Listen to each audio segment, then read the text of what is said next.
TTL Computer 2.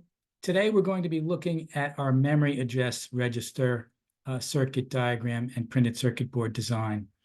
And we're just going to get right to this. So we're looking at our main schematic, and this again is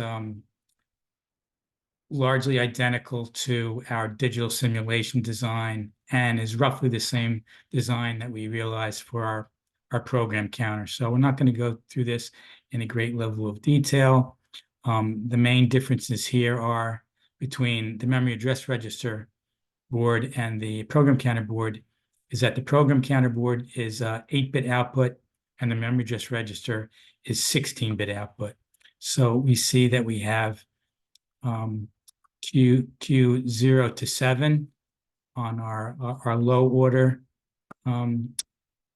74LS245, and we have bits 8 through 15 on our high order byte. And we can see also, right, that we have the changes in our card edge connector. We have 0 to 7, which was as used and realized on the program counter board, and here we've added 8 through 15 to the card edge connector. So this card edge connector is almost identical again to the program counter board, except it has the additional 8 address bits, and the control lines are almost exactly in the same spot as the program counter board, but the signals are different, right? We have memory in, memory in high and low. We have the memory address register enable.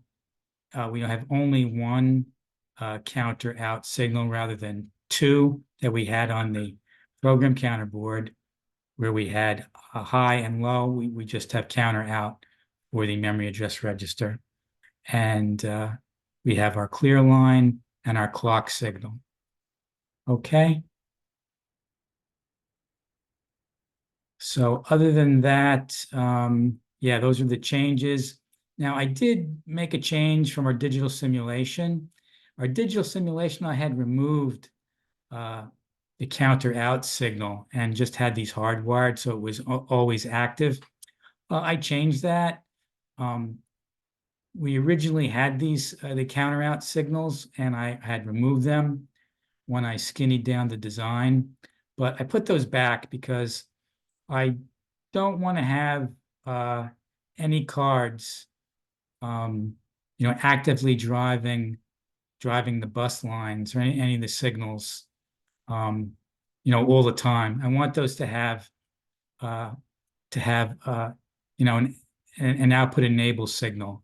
And there's really no use for that in our current, in our first revision of TTL Computer 2. But I wanted to keep the path open to be able to do direct memory access with the system.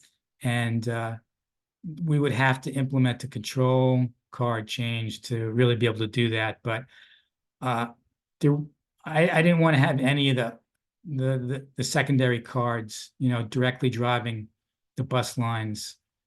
So we can just keep the path open to doing some DMA access in the future, but not a big change.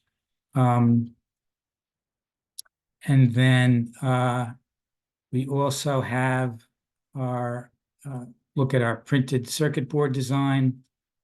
So again, this is largely the same as our program counter board. The differences really occur in the wiring for the output drivers. But we can see here that we bring in the input lines come in here, and I'm on our top layer, and then here's our input bus lines up here, to the top of the board, and they come down to the counter ICs, and then right down to the output drivers. Now, this is really where the differences from the program counter card were realized again. So I moved some of these traces over a bit to get me some more room to handle both the high byte and the low byte lines coming to the card edge connector. So, but that's really the only differences between the program counter and the memory address register printed circuit board, and also the counter out signal. But other than that, right here, these were the changes between the two boards. So not a lot of changes to realize to go from the printed circuit from the program counter board to the memory address board. And then, right, so this is our 3D model view of our card, and right, looks really virtually identical. Looks virtually identical to the program counter card. Okay, so not a lot to go over here, really. Again, we almost got this card designed for free since we did the program counter card. Okay, so this card is already off to fabrication, and once we get that back, then we'll get that populated and tested, and then we'll be on to our next card.